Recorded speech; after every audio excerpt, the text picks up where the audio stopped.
Bonjour à tous, pour cette chronique entre visible et invisible, j'aimerais vous parler de l'alliance entre le tarot et le coaching. Et d'ailleurs, ça rejoint justement cette thématique du visible et de l'invisible, mais au travers de mon accompagnement, qui est un peu ma spécificité, de à la fois utiliser des outils comme le tarot et d'autres, mais avec une approche de coaching, puisque je suis formée au coaching professionnel et personnel. En fait, ce que je voulais clarifier ici, c'est que pourquoi les deux sont complémentaires. Le tarot, c'est un objet symbolique. Il va projeter un miroir de notre situation, un instant T, avec des images. Il va traduire une dynamique, il va indiquer les tensions qu'on aura dans cette situation. Il va révéler les étapes qu'on aura besoin de franchir pour atteindre un objectif.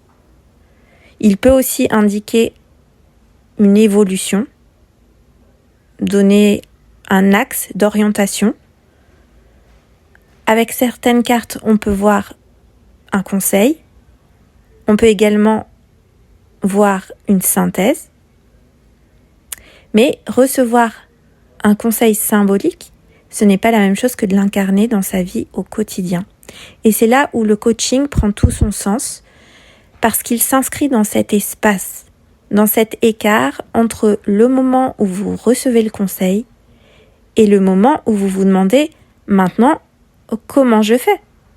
C'est bien beau d'avoir un état des lieux, de savoir ce qui manque, de savoir sur quoi on peut s'appuyer, ses forces, ses faiblesses. Mais après, qu'est-ce qu'on en fait ? Et le coaching répond à cette question. Et à partir de mon approche, on va travailler sur votre positionnement. Quoi faire avec ce tirage ? Comment l'incarner ?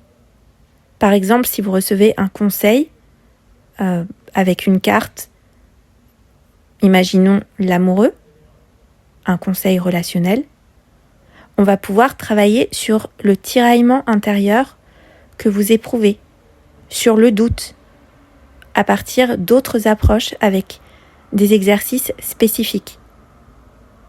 Et de là, vous repartez avec des éléments très concrets qui se marient parfaitement avec la partie symbolique. C'est pour ça que je vous disais au début, cette chronique sur le tarot et le coaching, elle est vraiment l'essence même de mon travail. Et c'est pour ça que j'ai appelé ces chroniques entre visible et invisible, parce que l'idée, ça va être toujours de naviguer entre ces deux plans et de se poser la question, comment je ramène des informations d'un plan à l'autre.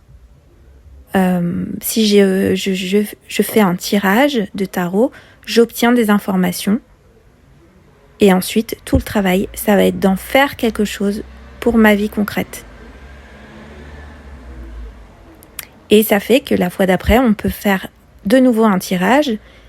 Et à partir du moment où les choses ont été intégrées, où on a franchi une étape, les tirages se présentent de manière différente. D'ailleurs, le tarot, pour ça, c'est assez magique, entre guillemets. Tant que on n'a pas apporté quelque part une réponse à une question qui nous est posée par la vie, parce que Viktor Frankl, qui était un psychiatre, un philosophe, logothérapeute, disait « ce n'est pas nous qui questionnons la vie, c'est la vie qui nous questionne ». Et dans le tarot, c'est exactement ça. Les cartes nous questionnent. Elles nous demandent d'apporter des réponses. Mais si on n'a pas fait le travail entre-temps, eh bien, si vous refaites un tirage, vous pouvez être presque sûr que vous aurez la majorité des arcanes qui vous étaient sortis dans un tirage qui reviendront. Et ça revient parce qu'en fin de compte, vous êtes toujours dans les mêmes schémas, dans votre même fonctionnement. Vous n'avez pas bougé. Et l'idée en alliant tarot et coaching, c'est vraiment de créer un mouvement. Le tarot éclaire un aspect de votre vie, ou plusieurs. Le coaching met en mouvement et permet d'intégrer les conseils symboliques que vous aurez reçus avec le tarot et qu'on aura travaillé. Ça n'a rien de magique, il suffit pas de voir les cartes pour que ça tombe tout cuit. mais ça permet de travailler à la fois le langage inconscient avec les images du tarot et ensuite le conscient avec le coaching. Et c'est ça qui permet de faire du EET. Et pour ça, je vous renvoie à ma chronique, la deuxième, sur le tarot divination ou psychologie, où je parlais en amont de ce concept, qui est un concept de coaching, faire du EET et pas du OU. Parce que c'est justement le fait de séparer qui nous empêche de ramener l'information d'un plan à un autre et de nourrir notre vie.